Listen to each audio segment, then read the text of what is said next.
First of all, thank you so much, Amy, to be part of my podcast, Strategist Revival. I'm very happy and proud that you are here talking to us. And I hope that everybody can listen to you and watch you because it will be amazing. Just our previous conversation, very fast, but very interesting it was. Thank you so much for being here. Well, I'm so honored that you invited me. And of course, I love being with my tribe of strategists. Even though I've gone to different types of jobs and different kinds of companies and play in all different kinds of worlds, strategists are still my family, my closest family. And um, not to be biased, but I'm a little biased. I love the Brazilian creative community. I remember that every time I was invited to come down to speak with agencies and clients in Brazil, I was just not only welcomed so warmly, but I had such a real inspiring time. So, obviously, your podcast reverberates beyond Brazil, but to know that I am connecting with you, but also connecting with your audience whose base maybe Brazilian is very heartwarming for me. So thank you so much for having me. It's amazing to have you over here. And then we have still only 500 followers here, subscribers, but let's go forward. But the most important thing is the content that we can give to them Right, to think about. And right. this revival came for myself to revive myself as a strategist and to think about the revival that we could and should bring to this, the way of building strategy, considering the nowadays compared to how it was 50, 30, 10 years ago. Love that. It's changing every year. There are new things coming on that. No, you're so right. And in my day, I'm much older than you. In my day, when you said an advertising strategist, it was obvious that it was a brand planner, an account planner. The names have changed. Now it's like a business strategist, or it could be a, media placement strategist. And it's like, well, wait, what happened to us? Right? Like we used to be the kings of the castle. And we've had to, and it's humbling. We've had to kind of take a step back and look around and see all these other worlds that have popped up and figure out how to integrate them. But at the same time, I feel like I love your word revival because I feel like there is going to be and already is a revival of maybe not the role per se, but of the approach to problem solving. So I'm really excited about that. Every day, no matter their job, no matter how much money they have, no matter how they look, can still offer a bit of joy, or what I call an energy exchange, right? Um, then you take that to the level of your career and I mean, it's so much of it is just how you treat other people. Now, if you want to get into the world of brands and commerce, right? Even brands can also make small gestures that can be so meaningful.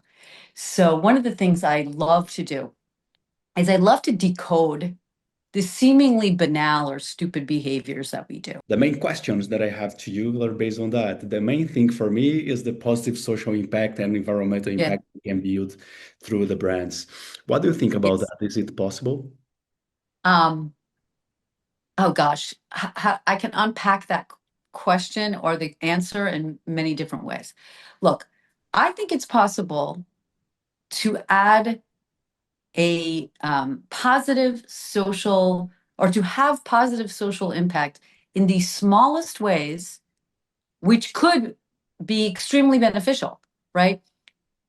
Here's an example, like you make someone smile, literally, you just go on the street and you smile at someone and they smile back, you've changed their attitude, right? And then they smile at someone and then they smile at someone. And so I think sometimes we think, oh my God, you got to go to the United Nations and declare a initiative to change society. And it's like, whoa, wait, you can do that on a very small but profound way. And I grew up as a religious Jew, and still I maintain many of the rituals and observe the Sabbath and all that kind of stuff. And one of the things that is very, very important is those little gifts that you give to people, and how just coming up and saying hello to someone and smiling at someone is a tremendous gift. So I think let's start at that level, right? Like, and not to say that that's mundane or banal, that can be quite powerful. But I think everybody, every day, no matter their job, no matter how much money they have, no matter how they look, can still offer a bit of joy, or what I call an energy exchange, right? Um, then you take that to the level of your career, and I mean, it's so much of it is just how you treat other people. Now, if you want to get into the world of brands and commerce, right? Even brands can also make small gestures that can be so meaningful. So one of the things I love to do is I love to decode the seemingly banal or stupid behaviors that we do. Because if you go underneath the surface, like, no one does anything for no reason. That is very much kind of at the heart of anthropology, which I studied. Nobody does anything for no reason. There's got to be a reason. So even if they're watching a stupid TV show, or they're sitting back and wasting their time looking at TikTok reel or whatever it is, right? None of it is stupid or banal. There's always something underneath it, right? And um, if a brand can just offer a little bit of delight, forget about changing the world, forget about taking, you know, whatever, corn syrup out of Coca-Cola. Sure, you can do that too. But like, even just offering a little token, a little bit of happiness, a little bit of joy is so powerful. There, I I'm following the Drum, the publication, because I'm actually doing articles for the Drum with my anthropology partner. And so I'm following them now because, like, I want them to follow me, obviously. So I'm following them. And I recently came across an ad for Virgin Media. And, I haven't loved ads for a long time. I really haven't. I've been quite disappointed with ads. I grew up in the ad business and I got quite jaded. And I saw this ad for Virgin Media. Do you know the one with the elephant? I haven't seen it. Okay, you have to splice it into when you actually produce this Well, show so that the audience can see it. It is so bizarre, random, and just amazing, right? Like, it is just so fun. It is just so quirky, and you just smile and you go, not only do I get you, Virgin Media, but that you get me. And not only does that make me feel good that you get me, but you made me, like, just go, wait, what the hell was that? You gave me something novel. You gave me something fun. You gave me something delightful. And like, that that changes your whole mood for the day. So I think brands, right? I think for a long time we got into this, like, oh, it's your purpose. Gotta change the world. Okay. If you want to do that, go have at it. But there are many different ways that you could add value, and you can add to the betterment of society. And it doesn't have to be so lofty. So I'll stop at that because I've talked a lot, and see how you respond to that. Oh, it's great to listen to you. I think for just a small example in a way that was, I believe, 2004, but from my point of view as well, and other people' point of view, changed a lot in terms of the stereotypes of advertising. As an example, Real Beauty from Dove. I believe 2004, the Real Beauty, women and using the Dove products, and on the ads, not only the tall, thinny, blondie girl. Sure, And so you have sure. different women showed on the ads and to talk about the diversity. So it was an big inclusion and breaking a stereotype. And when I was at Meta, we were talking about that, at least break the stereotypes on advertising, like having women driving cars as well, because 5 years ago we just saw, man, so things around that, at least, even if it's not too Absolutely. straightforward, as you mentioned, but at least something around that can bring the brands better. And Gen Z, as an example, they prefer, of course, they talk a lot about the sustainability of the company and things. I don't know if they investigate before buying, but at least they talk about their interest on having Yeah. brands on that. I think that's table stakes now. Like, I feel like every brand has to account for that. Um, but I don't think it's necessarily going to make the brand more meaningful. Because to me, that they should be doing that, Mm. right? Like, you should have recyclable materials. Um, but I wrote an article back in, gosh, when was it? A while back, and it was all about the portrayal of men in CPG type ads. And I was really like pissed off actually, because at the time I was the primary breadwinner and my husband was taking care of the children. And he wasn't the only one that I knew that was doing that kind of thing, or at least, there were so many men that I knew, my brother, my brother-in-law, my father, like all these people who contributed to the shopping and the purchase decisions. And it still felt like they would they would put men, it would be inclusive because they would put men in the ads, but they would make men look like the biggest idiots, right? And I'm just like, what the hell's going on here? You're not actually causing positive change. You're actually reinforcing a stereotype, and you're going to turn men off because they're going to look at themselves and say, "That's me. That's not me. You make me look like a buffoon," right?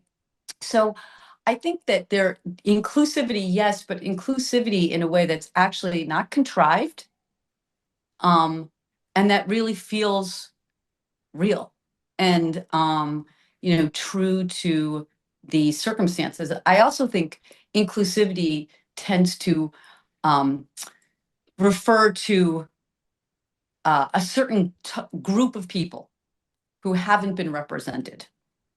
But there are so many people with different types of needs and concerns and nuances that, like, I think we can broaden that concept. I think it's about humankind. And I think it's about being understanding and empathetic to all different types of people, not just whether you're a certain color or a certain body size. I do think that that should be included, but that shouldn't be the only characteristic of inclusivity. Um, I'll give you another example. So I was telling you that I am publishing an ongoing column with my anthropologist partner, Tom Maschio. And one of the articles rather we wrote about was male podcasts like the Manosphere. And people love to shit on those. You know, they love to talk about how men are just so, egotistical and misogynistic and look, there is some language and behavior on those podcasts where you want to shut your ears, but you have to dig beneath the surface.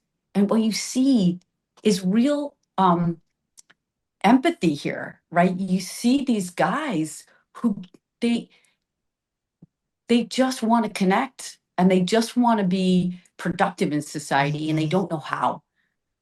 And so again, like I think we have to broaden what it means to be inclusive. And I think there are so many, the good news is there are so many opportunities to add impact in society if we can just go a level deeper and understand human needs much more acutely. It's fantastic to listen to you, especially on your point of view, connected not only with the brand and the advertising and the business, but also from the anthropologist perspective that you have graduated in it and in Harvard, even better. But it's amazing to listen to you on that. And I was thinking about the that might help. For a long time. So someone may stop me in my tracks and say, "You're so wrong, Abigail Posner." But this is what I recall. The difference between sociology and anthropology is that sociology, and no surprise, sociology was born in the United States, whereas anthropology was born in Europe. There is a school, there's the American School of Anthropology, which Franz Boas is, the kind of the leader of. And so there's definitely a good pedigree of anthropologists from the US, but it really kind of started in the colonizing countries. And I can explain why, but just hold on to that for a second. Now, what anthropology does is it looks at groups of people. It dives into people's cultures, their systems of value, their ways, their life ways, right? What they eat, what they drink, how they trade. I studied a subset. My focus was economic anthropology. So that's kind of the role of anthropology, whereas sociology is looking at much bigger groups of people. Now, that's why I explained the difference between Europe and the United States, because if you think about it, the United States, it's very hard to dig into subcultures. There are so many. Okay, but if we can look at vast numbers of people, which is why statistics is a huge part of the sociology kind of, discipline, right? Because you're looking at vast numbers, you're looking at big groups. You're not looking at you're not going to the same level of depth the way the anthropologists are. And then, of course, psychology, which is another social science, you're looking at individuals and you're looking at more those who are, what's the term? It's like you're looking at deviations of the norm, whereas the anthropologists and the sociologists look at the norm. Okay. But just within the cultures that they're examining, right? So where I went to school, anthropology was a very big department. It consisted of social anthropology, biological anthropology, archaeology. That was all part of the same group. Sociology was just not as big a topic. I think if you go to other universities, I think they look at you like, anthropology, what's that? And instead they take sociology. I think that may be an American thing versus a European thing, quite frankly, but you see how, especially with data and numbers, sociology got bigger and bigger. So that's a long way of answering probably a short question. No, it's great. A, a very naive, but I think qualitative and quantitative research based on that. Well, I mean, I think, sociologists definitely do their share of qualitative. But I think you're right that like the quantitative part is definitely you'll look at like, you know, what's the correlation between those who didn't finish third grade and whether they end up in jail 20 years later, right? That's the kind of like that's probably a sociological question, right? Mhm. Anthropologists probably wouldn't look at that. Anthropologists would look at, well, what is the guiding principles of that culture and how are they being somehow thwarted? And that's why these kids are going to prison 20 years later, right? It's just a different set of questions. And really, if you boil it down, this is what I like to say, if you boil it down to its core, what anthropologists do is they ask a question. Why are you doing this? Why are you eating that? Why are you wearing that? Why are you dancing like that? Like nothing is taken for granted because back to what I said before, no one does anything for no reason. They may not even realize they're doing it. They may not even know how to articulate why, but underneath there's a reason. And an anthropologist, this is what I love about this study, and it goes back kind of full circle to the beginning of our conversation. Anthropologists have an assumption from the minute they become an anthropologist. And that assumption is that people are relatively smart and ingenious and want to do the right thing. Because if they didn't have that assumption, they would say, you're eating that because you're a dumb fuck. But that's not the way an anthropologist thinks. The anthropologist goes, you're eating that. There's got to be a reason. You're not a dumb fuck. Right? I think we in society today, we like to dismiss things, behaviors, points of view without going deeper and saying, no, this person is not stupid. So why are they doing this? Back to the podcasting, like people, I think, don't want to be mean. That's not how they're born. They're not born to be mean or to be reckless or to be dismissive. So what's going on? But thinking about all of those points and the polarization that we have as well in terms of not going Right. down, it's just, oh, it's me because of that. Not saying, is thinking about why, the reason why. Exactly. Exactly. And I think now we are, especially in the marketing, going back to your marketing questions and brand questions, we have the ability to be much more nuanced and much more um, um, reflective of the idiosyncrasies that people have, as opposed to just having a blanket story that we think everybody has to fit into. And the reason for that is, it costs much less to do media, to create the stories, to place the stories. It costs much less. It takes much less time to really dig into subgroups and try to understand them, because we now have tools at our disposal to help us dig into really what drives people.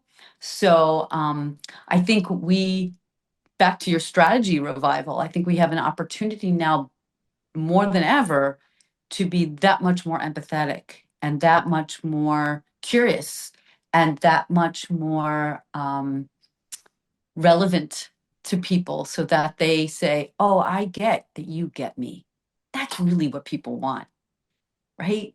They just want to know that you get me, you're hearing me, and you're here to help me be more me, be different than me, whatever it is. And I was thinking of just a thought that came about the sociologists being the business intelligence people on the agency, the data analysis, and the anthropologists being, as you were, the strategists you were on different agencies. But of course, Right. it can be anything, but that just came to my mind. Yeah, look, I think everything is data. It's how you interpret it, right? So, you know, I can look at a blade of grass on the ground and all I see is uh, a green blade of grass. And the only data that I really can capture from that blade of grass is that it's cut or that it's overgrown or that it's dried out, because that's all I care about. Now, if I lived 2,000 years ago, that blade of grass was way more significant to me. And I was able to discern the data that was telling me, oh, is this fertile ground? Should I plant some things here? Or is it bent in a certain direction, which means the wind is blowing and there's going to be a storm and I better run for cover? Oh, it's patted down by a very heavy hoof, very heavy foot. Was there a scary animal around? Right. So we choose to examine things in different ways. Data can be really decoded in to reveal human stories. And that's what I had my team at Google do.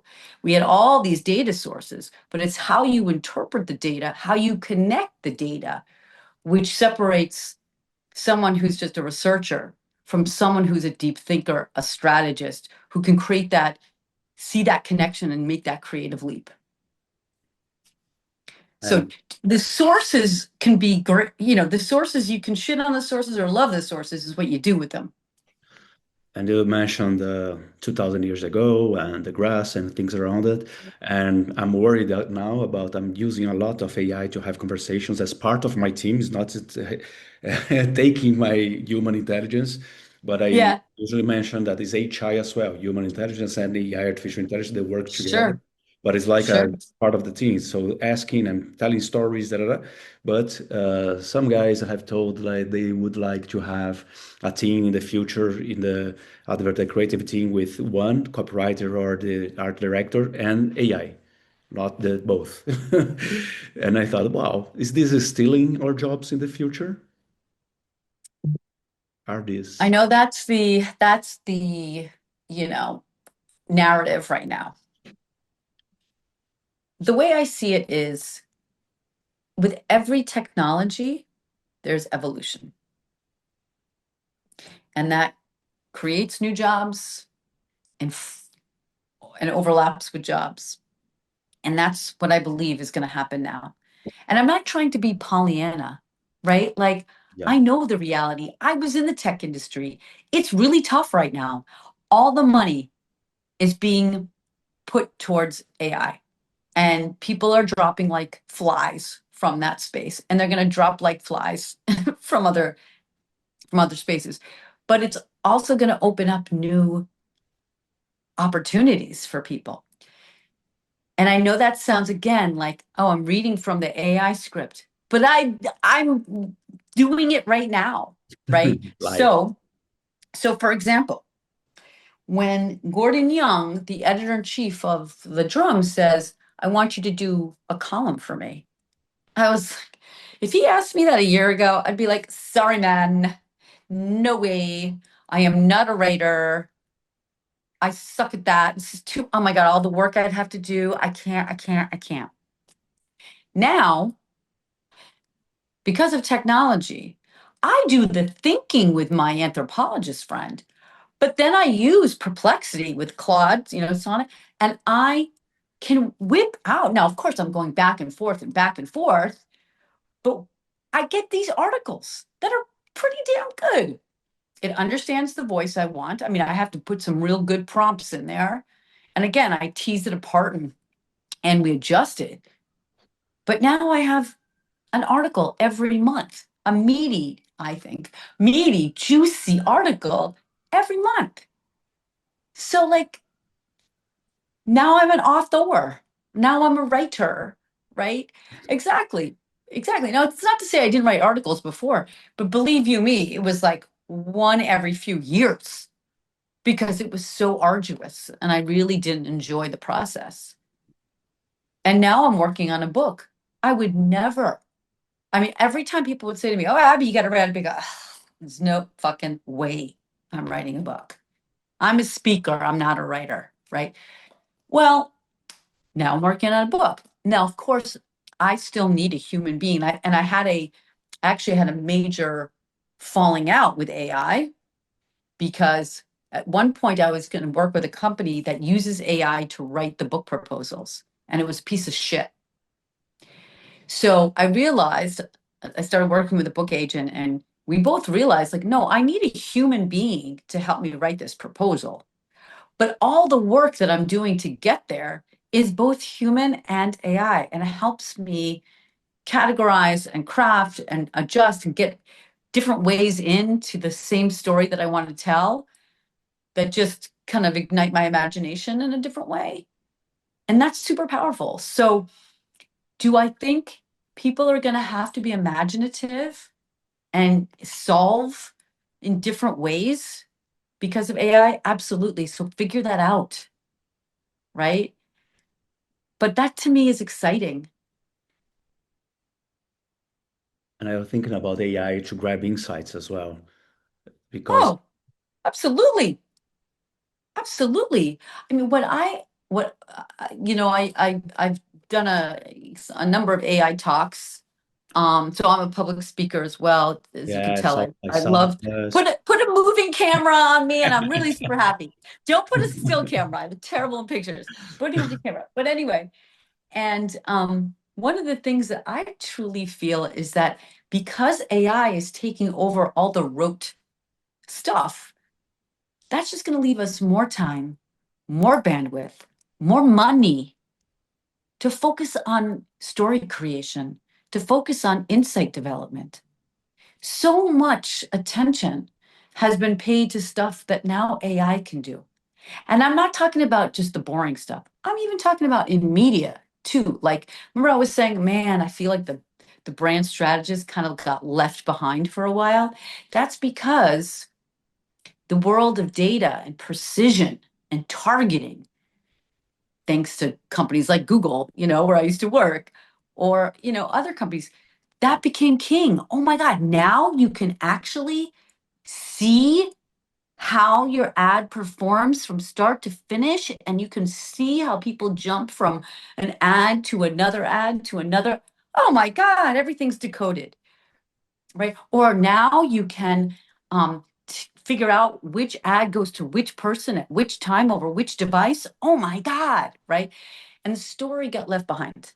As I like to say, we moved from madmen to mathmen. But now the math is being done by AI.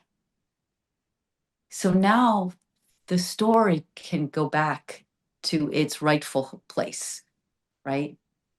And so it's time for us to kind of recapture what we really do best, which is understand people and create something that sparks their imagination. Juan Sasa, it's a colleague that I used to work. He's CSO from DDB in Colombia.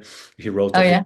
about the emotion rescue. So I believe that's connected to what you said as well about the ads being connected to the bringing the emotional side of people, not only the personalization, ultra personalization for that person, but bringing something on the emotional side, positive for the brand and the connection, because Absolutely. I think we are missing that. I'm all for measurement. I Oh, love that. I'm all for measurement. I'm all for high performing um, outcomes. No question. You want results. I get it. But what's going to result in something is not just going to be a data point. What's going to result in something, the stem of it, the root of it, is what gets you here, right? It's all about persuasion. It goes back to what we said from the very beginning. We're people selling to people. And there's a lot of numbers and formulas and technologies and computers and gadgets in between all that. But at the end of the day, it's you emailing me on LinkedIn going, will you please be part of my podcast? Right. And yeah. I'm like, well, what's the podcast about? You're like, but, and then we get to that point where you've made the sale, I right? was good on that. But that's what we're doing at the end of the day. And I think this revival of human intelligence, and that human intelligence isn't just in the neocortex, right? It's in the limbic part of our brain. And that, and it's very scientific. Like we could do fMRI studies on what happens when you make me laugh, right? That's not logical. You're making me laugh. It's a response, right? But you can be really scientific about it if you want. But the fact is, we respond to each other in ways that the systems have just not totally figured out. And we can go and spend more time trying to figure that out, right? So part of the book, part of my focus in my book, which has been really interesting to explore, is just like the human behavioral dynamic. Like, I don't have to say anything and I will communicate with you. Or I can say something, like I can say, I really like you, Rafa. Oh, I I like really want I really want to spend more time with you. And you likewise. see my face and you're like, you're bullshitting me, right? Because so much of our communication isn't the words, isn't the sound or the music. It's the energy we convey through our bodies, right? Through how we raise our eyebrows and smile and lean in or lean back. All of that is human communication. And now we can actually focus on it more. There was a stat, speaking of stats, because stats are great, data is great, especially when you want to use it to prove something. So, and I wrote a LinkedIn post, I don't know, like 2 weeks ago about this. I just wanted to see how much we're starting to think about our body language. And so I just looked up the term executive. I went on to Perplexity, I think it was, and I was like, tell me the difference in the amount of content created, YouTube content, articles, whatever you want, between 2020 and 2025 around the term executive presence. Executive presence is one little piece of this whole story, but I just needed some proxy, right? Hmm. It went like the amount of content created went up over 1,000%, Whoa. right? Because I think people are starting to realize, wait a minute, we got all this computer shit going on here. Like, we got our AI, which is artificial. So what does it mean to be with someone and to communicate with someone? All the levels of energetic kind of, reverberations that happen with each other. Like, how do you capture that? And now we can think about it. And now we can really kind of, play with all those things that we just didn't have time, the real human stuff. We didn't have time to play with before because we were too busy filling in Excel charts. Yeah, and engaging on different posts and different things as well, and giving replies or series of replies on. Exactly. And Information. yeah, it's my point of view. And to grab insights nowadays, so how to use AI, to how to grab insights nowadays, better insights to bring the emotional connection, not only the Mm. statistic in terms of just rational connection with the brand, and also Yeah. from my desire, I would love to have more positive social and environmental impact through the brands that I believe it helps a lot the brands as well. There are studies on that, especially on Generation Z, and the Alpha are coming on that as well. That's Yeah. bottom line, people, planet, and profit. That's where I pursue. Maybe because I'm Generation X, I have a slightly different point of view. It's okay. Um, because maybe I'm more cynical, but I mean, clearly I'm not. I do believe in the power of human beings and all that stuff. But I feel like if a brand tries too hard to be purposeful, um, it's not believable. I think a brand needs to give gifts to people, and that gift could be a gift of knowledge, could be a gift of happiness, could be a gift of connecting you to someone else, versus I am now going to, again, like, whatever, take cane sugar out of food. I think that's important to do. Um, but I think the user is more skeptical of those grand behaviors, and they look contrived and forced. But if a company says, I'm a healthcare company, or I'm an insurance company, or I'm a product, and I want to make sure you have the most seamless, the easiest, the less costly, and the most delightful experience, that is a much bigger gift to me than proclaiming that we just took the cane sugar out of the corn syrup out of the soda.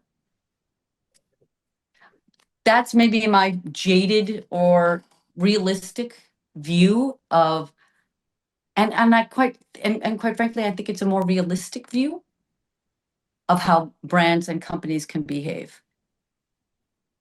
Yeah, I Because I think. think that, yeah, go Go on. on, go on. No, No, no, no, no, no. You're much more knowledgeable about this than me. No, I was going to say the points that you mentioned on the beginning about the gift and the things around the behavior, the happiness, and I believe those are very connected because you can bring that and make people's lives better and happier, and with Yes, the gift and the content and things around it, and that's already in a way bringing the positive totally, impact about for society. totally, So that's totally. already doing it.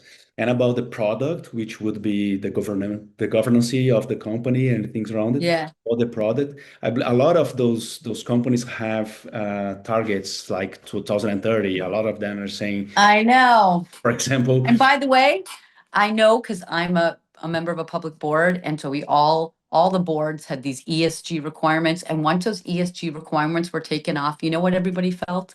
no, Thank God. Right? That's what I mean. Like the I think people see through when companies are bullshitting it yeah, because they have to check a box. So it has to be inherent, it has to be authentic to what the brand's about, right? When Coca-Cola, their best ads were in the late 60s and early 70s, and it was actually authentic to the company. They didn't say, actually, Coca-Cola, the product, is good for your body. No, it's not. It's shit for your body. But what they did say was, we're about Americana and we're about happiness. And what does happiness mean? It means bringing people together, and it created a message. Like one of the iconic ads, I'm sure you know because you're a student of advertising, the iconic ads is of 1967, 68, 69. I like to teach the world to sing, right? In perfect harmony. That was during a time of real strife in the United States, the Vietnam War. I mean, people were protesting, things were happening on campus, right? And it was about like bringing people together. And Coca-Cola could actually say that because it was authentic to what the brand stood for. Or Mean Joe Green, which was another ad that Coca-Cola had in the early 70s. And it was around the time of, a lot of culture clash in terms of the Black community, the white community. And they had it was authentic for them to say that story. So I think that's what brands really have to look at themselves inwardly and say, what is really the authentic story I can share that I truly deliver on? Not like, okay, I better be all inclusive now. Okay, check mark. Okay, better be sustainable now.